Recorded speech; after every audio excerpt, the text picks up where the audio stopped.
Ikaw na lang ba palagi ang nag-iisip sa kanya?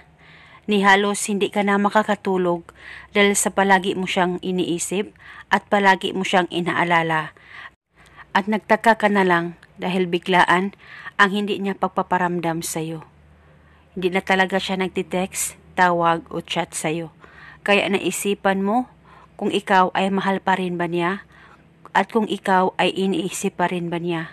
Gusto mo ba na siya na naman ang mababaliw o hindi makakatulog sa kakaisip sa'yo? Pues gawin mo itong ritual na ibabahagi ko sa inyo ngayon. Ito'y napakasimple at napaka-epektibong ritual, basta palagi lang buo ang loob at tiwala mo. Dapat talaga hindi ka nagdududa o nagdadalawang isip na gawin ito. At palagi ko talagang pinapaalala ito sa inyo nang sa ganun mapadali po ang talab.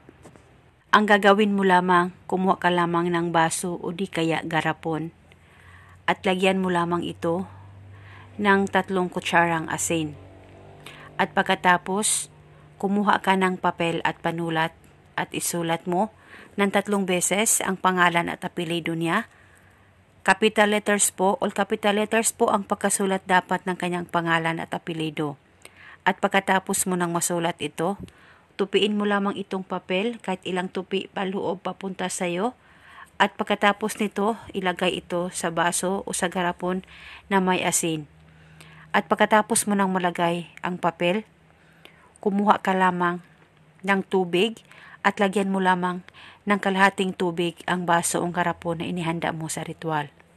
At hawakan mo itong baso o garapon, mag-focus at mag-concentrate ka, pagkaisipin mo siya ng maigi at ibulong mo lamang ang mga salitang ito. Ikaw na naman ang mababaliw at hindi makakatulog sa kakaisip sa akin. Ibulong mo lamang ito ng 3 beses. At pagkatapos, itago mo na itong ritual sa safe na walang makakakita at makakaalam.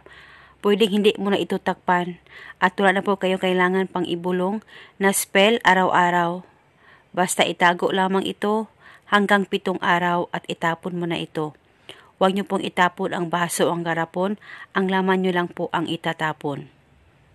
At ito muna sa ngayon, maraming salamat po sa panonood. May God bless us.